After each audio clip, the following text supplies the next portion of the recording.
Siapa sih yang gak ingin tampil cantik dan menarik? Kayaknya hampir semua orang ingin tampil menarik ya. Saking banyaknya orang yang ingin tampil menarik, saat ini industri kecantikan jadi semakin naik daun di Indonesia.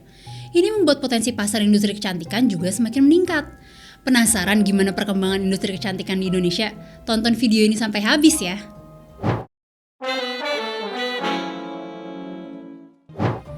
Jadi gini, produk kecantikan saat ini udah merajalela di Indonesia. Malahan penggunanya nggak cuma wanita dewasa, tapi juga wanita remaja dan pria. Bahkan kabarnya produk kecantikan akan menjadi kebutuhan primer bagi masyarakat. Terbukti dari laporan Statista, pendapatan di pasar kecantikan dan perawatan diri di Indonesia mencapai 7,23 miliar dolar atau 111,83 triliun rupiah. Tapi pertumbuhan skincare di Indonesia nggak berhenti sampai di situ. Pasar skincare diperkirakan akan tumbuh sebesar 5,81% per tahun dari 2022 hingga 2027.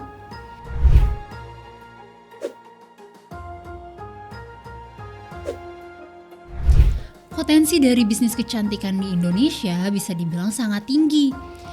Ini karena penduduk Indonesia saat ini ada sekitar 270,2 juta jiwa. Berarti pangsa pasarnya sangat besar. Populasi dari perempuan di Indonesia juga terbilang sangat banyak, yaitu mencapai 133,5 juta jiwa. Dengan 70% dari perempuan ini berada pada usia produktif, yaitu 15-64 tahun. Menurut laporan Statista, rata-rata pengeluaran konsumen per kapita untuk kosmetik dan perlengkapan mandi di Indonesia itu mencapai 20,2 dolar. Tapi nilai ini diprediksi akan naik sebesar 7 dolar pada 2024 mendatang. Gak hanya itu, pangsa pasar industri kecantikan juga diprediksi akan meningkat menjadi 5,2 miliar dolar dari yang hanya 4,6 miliar dolar pada 2023 ini. Nah, hal itu menunjukkan pertumbuhan pasar yang berkelanjutan dalam bisnis kecantikan. Pasar terbesar dari industri kecantikan Indonesia sendiri berasal dari segmen perawatan kulit atau skincare dengan volume pasar sebesar 1,7 miliar dolar. Selain itu, kepercayaan masyarakat terhadap brand skincare lokal juga terus meningkat dalam beberapa tahun belakangan ini. Ini dibuktikan dari survei yang dilakukan TikTok dalam Beauty Brand Playbook yang menunjukkan 61% responden mengaku lebih memilih brand lokal.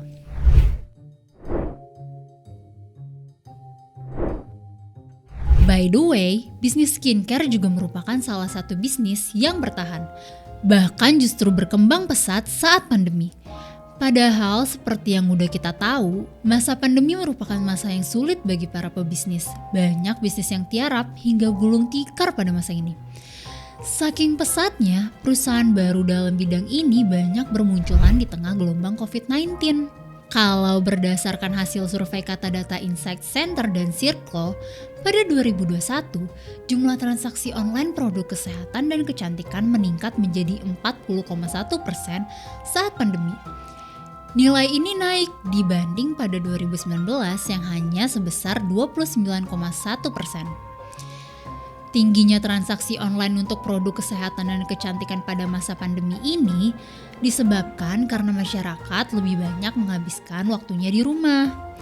Selain itu, masyarakat juga jadi lebih sadar akan perawatan pada masa pandemi. Meski begitu, perjalanan bisnis kecantikan selama pandemi gak serta-merta berjalan mulus.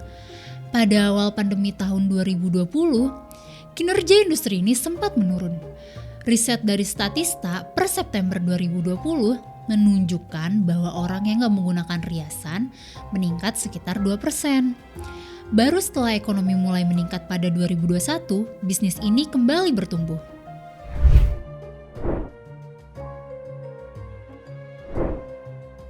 Perkembangan di industri kecantikan ini dimanfaatkan oleh banyak pengusaha. Mereka mencari peluang dengan meluncurkan berbagai produk perawatan wajah, perawatan tubuh, hingga kosmetik. Kementerian Perindustrian mencatat pada 2018 terdapat 760 perusahaan industri kosmetik di Indonesia, yang kemudian bertambah pada 2019 menjadi 797. Peningkatan jumlah pelaku usaha di industri ini didominasi oleh sektor UMKM sebesar 83%. Kalau dari data Badan Pusat Statistik, industri kosmetika mengalami pertumbuhan 9,61% di tahun 2021. BPOM RI juga mencatat industri kosmetika mengalami peningkatan jumlah perusahaan hingga 20,6%. Beberapa di antara pelaku usaha di industri ini bahkan berhasil menjadi pengusaha sukses. Misalnya Nurhayati Subakat, pemilik PT Paragon Teknologi yang memproduksi Wardah, Makeover, Emina, hingga KAF. Muryati Sudibyo, pemilik PT Mustika Ratu, Marta Tilaar, pemilik Marta Tilaar Group dan PT Sari Ayu, dan Indro Handoyo, pemilik La Tulip Cosmetics. Gak cuma pebisnis kawakan yang berhasil dalam bidang ini, pendatang baru pun juga banyak yang berhasil, seperti Anugrah Pakerti, CEO dan founder dari Avo Innovation Technology, serta Irene Ursula, pendiri dari Something. Potensi di bidang kecantikan ini membuat banyak artis tanah air hingga influencer ikut terjun ke dalam bisnis ini. Tapi, kok bisa artis yang notabene gak punya keahlian di bidang ini jadi pebisnis skincare?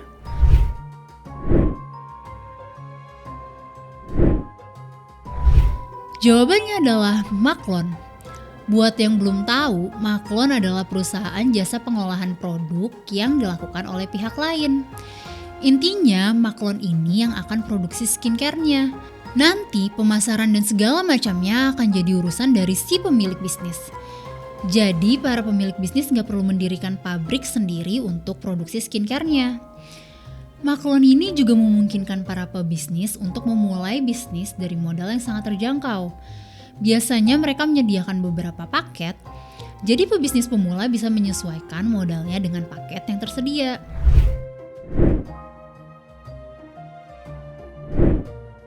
Sayangnya, di balik tumbuhnya industri ini, ada oknum-oknum gak bertanggung jawab yang mengambil keuntungan dengan cara ilegal.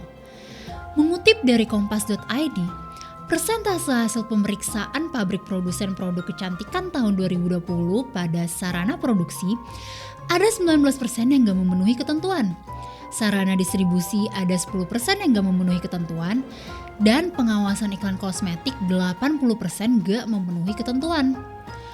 Untuk presentasi sarana produksi kosmetik yang gak memenuhi ketentuan di tahun 2020, 76% diantaranya mengandung bahan berbahaya, 71% diantaranya gak memiliki izin edar, dan 62% diantaranya belum menerapkan aspek cara pembuatan kosmetika yang baik. Polisi juga sering melakukan penggerebekan terhadap pabrik-pabrik peracik kosmetik ilegal yang gak memiliki izin edar dari BPOM. Dari hasil penggerebekan itu, ditemukan bahwa banyak kosmetik ilegal yang mengandung bahan berbahaya seperti merkuri. Selain itu, peraciknya juga nggak memiliki kompetensi dan sertifikat untuk menjadi seorang formulator. Skincare dengan bahan berbahaya ini juga ditemukan di Pusat Grosir ASMK dan Pasar Baru. Biasanya skincare berbahaya ini dijual dalam 3 jenis, yaitu krim malam, krim siang, serta sabun batang yang gak memiliki nomor izin edar BPOM dan tanggal kadaluarsa. Gak hanya krim wajah, kosmetik dan produk kecantikan lain yang gak punya izin edar dan tanpa informasi komposisi yang jelas juga bisa ditemukan dengan mudah di kedua tempat itu. Kabarnya produk-produk ilegal itu merupakan barang impor atau bersumber dari luar negeri. Terdapat 2 sumber peredaran produk kecantikan ilegal, yaitu yang pertama produk kecantikan yang masuk ke Indonesia secara nggak resmi. Yang kedua produk tiruan dari kosmetik yang sudah ternama dan memiliki izin edar. Produk kecantikan ilegal ini nggak hanya dijual di pasar, tapi juga dijual secara online melalui e-commerce atau media sosial. Parahnya, beberapa merek kosmetik ilegal ini berani mencantumkan izin edar yang ternyata fiktif. Jadi jika dicek pada publikasi informasi BPOM, kosmetik tersebut nggak akan terdaftar, atau ya terdaftar tapi produknya beda. Makanya penting banget untuk kita ngecek dulu produk kecantikan yang mau kita beli melalui situs cekbpom.pom.go.id atau dari aplikasi BPOM Mobile. Jadi gimana? Udah tahu kan gimana perkembangan industri kecantikan di Indonesia? Semoga kamu bisa belajar dari video ini ya. Sekian dari Big Alpha. Jangan lupa share ke teman-teman dan grup keluarga kamu. Dan juga like video ini kalau kamu suka sama kontennya. Kamu juga bisa komen di bawah kalau mau Big Alpha bahas topik yang kamu mau. Sampai jumpa di video berikutnya.